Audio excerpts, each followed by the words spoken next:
Here's a quick tip to get you over the distraction and into writing better content, creating more engaging experiences in less time.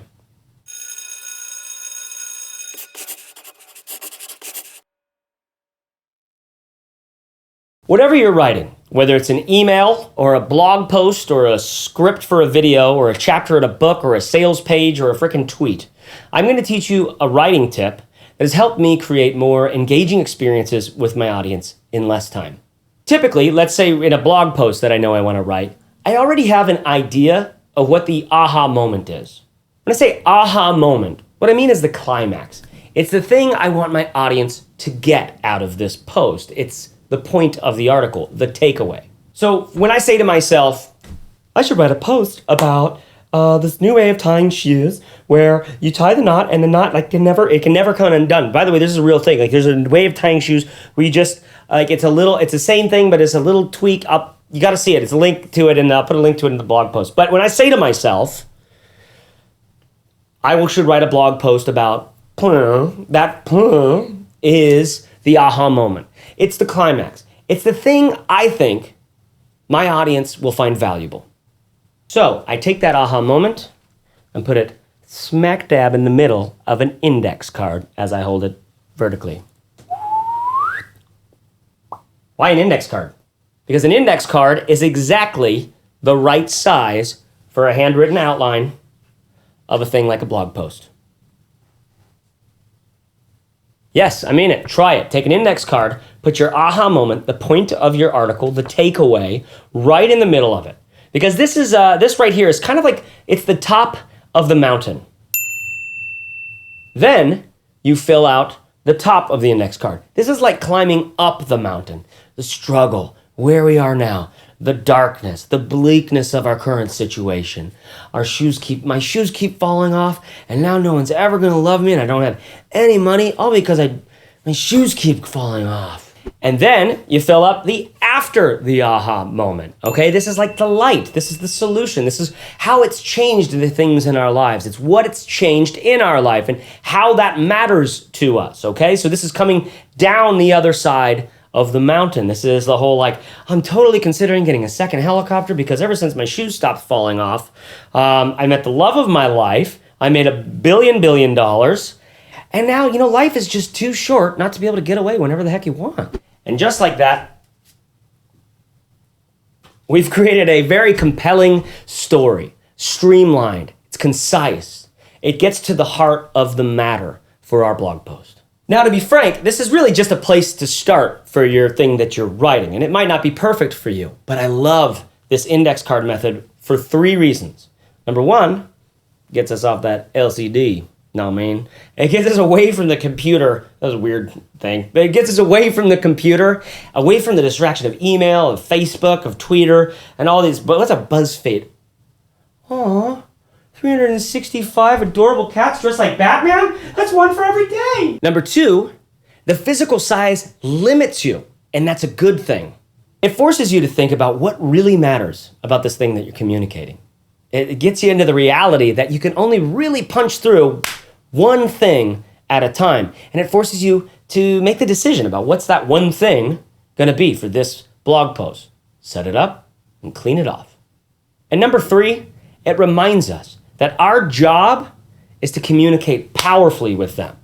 It's to get them to resonate with us so that they can change their life in some ways or something, right? It's not about your flowery language. It's not about how clever or cute you are. I mean, you are cute, but it's just not about that, okay? It's about having something useful, having something valuable, having something that matters to them enough for you to communicate it with clarity. And you know what? Index cards aren't the only tool that you can use here. For instance, the Decker Communications, they're smart about presentation. They use these, the small Post-it notes, for helping people put together the presentation. Every story, every idea, every possible point lands on one of these little things that forces you to be simple, to be concise.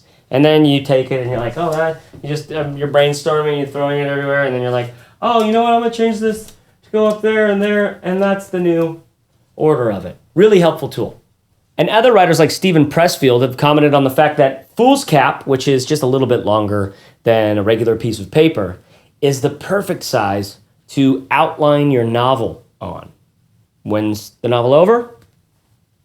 When you reach the bottom of the page. Listen, the creative mind needs limitations. It thrives on them. I mean, when you look at an index card, it's like, yeah, shoot, I could totally fill that up. The real question is, what do I fill it up with? Compare that to your everyday computer writing thing where the page just goes on and on forever, interminably scrolling, as if you could never make a dent. Asking you, what do you got, punk? What are you made of? Who are you? It's terrifying. Absolutely terrifying. Try the AHA index card method. Put a little trademark after that. Probably should trademark that. AHA index card method on the next thing that you write. I use it all the time. I use it just about every day. I use it for this video. I do it for lessons within Fizzle.co all the time. I mean, when your job is really writing things that connects with people, you need every tool you can get. And this one has been super helpful for me. Remember, it's very simple. You just get your index card here. You put your aha moment right in the middle. This is the thing you really want your audience to get out of it, the takeaway, the climax. Then, before that, you set it up. Climbing up the mountain, the struggle, the pain, the darkness. Then, coming over the top on the other side of the mountain, you do the light, the solution, the way that this makes our lives so much better, the things that this changes in our life. This is just one in an ongoing series of tips and tricks to help you write better, more effectively, more engaging, less of the distraction, less of the wasted time, less of the missing the point, and more of the doing good stuff and getting better. If that's the kind of thing that you're into, if you're into that sort of thing, head over to thinktraffic.net and enter your email. When that next video shows up, it'll do so very tastefully in your email inbox. That's my commitment to you. I have been Chase Wardman-Raves. Thanks so much. Yes, you know, at the end of these videos, a lot of the time, the guys will just be like, they'll have some outtakes or some sort of thing on. It's normally it's funny, it's interesting, and then the buttons show up above and below, and here's a video you might have missed, or maybe hey, subscribe. I wonder if we should do something like that. I don't know if anybody ever clicks that stuff though.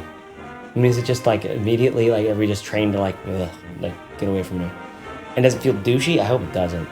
But if we did it, I would try to make it a little bit charming, a little bit of oh, look at that, it's an interesting sort of take on this thing, sort of poking at fun at the whole idea of the thing or something like that.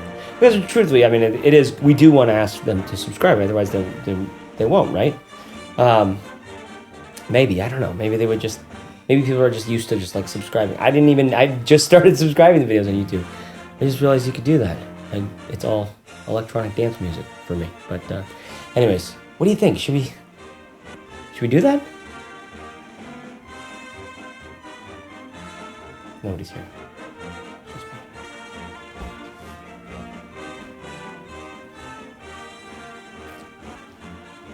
Oh.